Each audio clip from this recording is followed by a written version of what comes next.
Ogie, okay. Last year, I think it was October last year. Ang guest ko last year was Jong Bong. Showtime.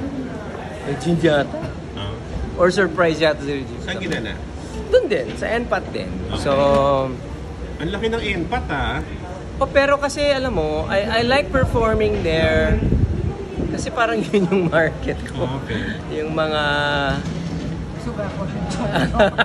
Gamblers. yung mga datu.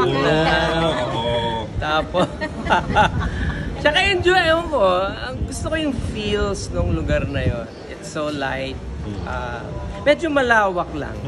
So nakakapagod for my short legs. This time may Beanie siya. Yeah, Beanie. In-invite kasi si Beanie. Meron kaming collab. Nag-record namin next year. Dapat actually re-record this year. Kaya lang nga, nag-major concert sila at 3 araw sold out. So parang na-busy sila. Nakiusap sila, Sir Ogie, pwede bang next year na natin na-record yung collab? Sabi ko, no problem. Ano you wrote a song? Yeah, I wrote a song. And nung nasa Toronto kami, nakita ko sila. So as my way of saying thank you to them, sabi ko, gusto niyo ba mag-shopping? So, syempre, sigawan sila. So, mag-shopping sila. And then, kaya ang tawag sa akin nung mga handlers nila, si Ninong. So then I thought, maybe baka pwede sila mag-guest. So when I texted their handler, I think it was Mylene, and then si Mami Jo, sobra silang supportive. Sobra silang walang...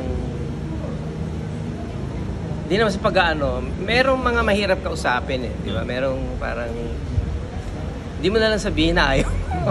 Di ba? Pwede naman ganun Ito kasi nauna na yung shopping so medyo... Hindi naman. Parang nahihiya sila. Kailan kayo nag-shopping?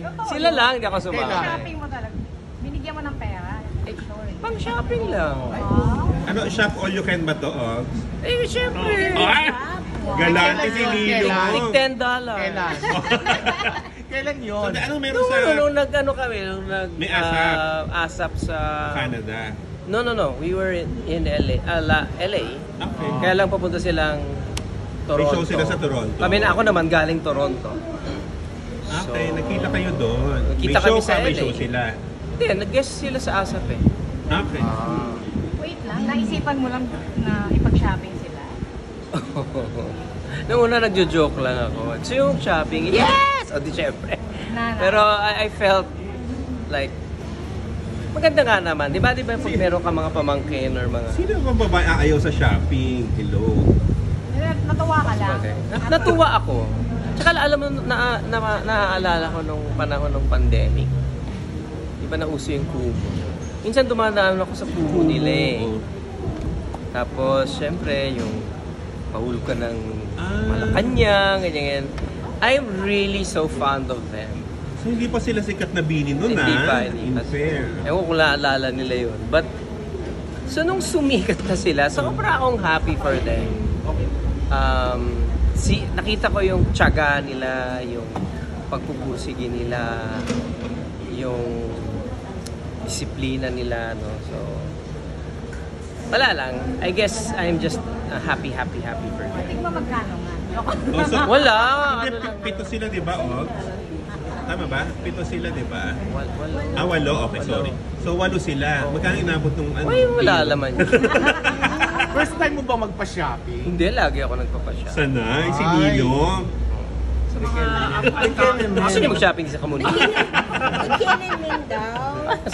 Wala yun. Gusto niyo shopping. Okay, so sinabi mo na gusto mo silang i-guess agad yung mga girls. Oo. Ewan ko sila, pero yung handlers nila, So, anong gagawin? Hindi ko man pinag-shopping handlers.